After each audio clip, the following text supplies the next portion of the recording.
آب حیات وہ روایتی پانی ہے جس کی نسبت کہا گیا ہے کہ اس کا ایک قطرہ پینے کے بعد انسان امر ہو جاتا ہے۔ یہ پانی چشمہ ظلمات میں بتایا گیا ہے۔ کہتے ہیں کہ حضرت الیاس اور خضر نے یہ پانی پی کر عمر ابد حاصل کی، لیکن سکندر اس کی تلاش میں بحر ظلمات تک گیا تو بے نیل مرام واپس آیا۔ اس حقیقت کے باوجود ہر ذی روح کو موت کا ذائقہ چکھنا ہے۔ انسان ہمیشہ سے ابدی زندگی کی تلاش میں رہا ہے۔ ہمیشہ جوان اور حیات رہنے کی تمنا میں انسان ایسے کسی چشمے کی کھوج میں رہا کہ جس کا پانی پی کر حیات ابدی حاصل ہو سکے۔ بے شمار قصے، کہانیوں اور داستانوں میں اس چشمے آب حیات کا ذکر ملتا ہے۔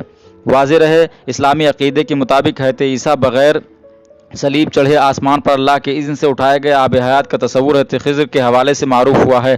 کہا جاتا ہے کہ سکندر اعظم کو شوق ہوا کہ وہ آب حیات کا چشمہ تلاش کرے اور اس کا پانی پیے۔ وہ اسے تلاش کرتا کرتا اس تک پہنچ گیا تو اس نے چشمے کے کنارے پر ایک پرندہ دیکھا جس کے بال اوپر جھڑ چکے تھے، کھال لٹکی ہوئی تھی، چونچ گھس چکے تھے، لنگڑا لنگڑا کر چل رہا تھا۔ سکندر نے پوچھا، اے طاہر لاہوتی، تو آب حیات کے چشمے کو کیوں نہیں پیتا؟ کیوں اتنی تکلیف میں پڑا ہوا ہے؟ طاہر لاہوتی نے جواب دیا، اسی چشمے کا پانی پی کر تو اس حال کو پہنچا ہوں۔ اب علم ہوا کہ آب حیات ابدی زندگی تو دیتا ہے مگر جوانی نہیں۔ اب بڑھاپے نے میرا یہ حال کر دیا ہے کہ چلنے پھرنے سے لاچار ہوں مگر موت نہیں آتی کہ کچھ راحت پاؤں۔ سکندر نے پانی سے انکار کر دیا، واپس پلٹ آیا اور 32 سال کی بھری جوانی میں داعی اجل کو لبیک کہا۔ انسان نے تقریباً ساری دنیا کھنگال ڈالی، بے شمار خفیہ، گرد سرد اور مختلف نمکیات سے پر چشمے بھی مل گئے، لیکن جوانی کا چشمہ اور آب حیات نہیں مل سکا۔ علم و تحقیق کے مطابق بڑھاپے یا عمر میں اضافے کا سلسلہ پیدائش کے دن سے ہی شروع ہو جاتا ہے۔ بچہ کا بڑا ہو کر بالغ ہونا، پھر بڑھاپے میں قدم رکھنا،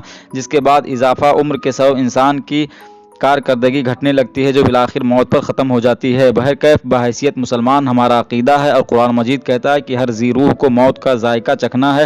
اصل زندگی کی امنگ اور طبیعت کی جولانی جس کے بغیر لمبی زندگی ایک عذاب بن جاتی ہے۔ ہماری تو یہی کوشش ہونی چاہیے کہ دنیا میں ایسے نیک اعمال سر انجام دیے جائیں کہ پھر اللہ کے وعدے کے مطابق ایک پر لطف حیات دائمی بہشت کی زندگی ہمارا مقدر بن جائے۔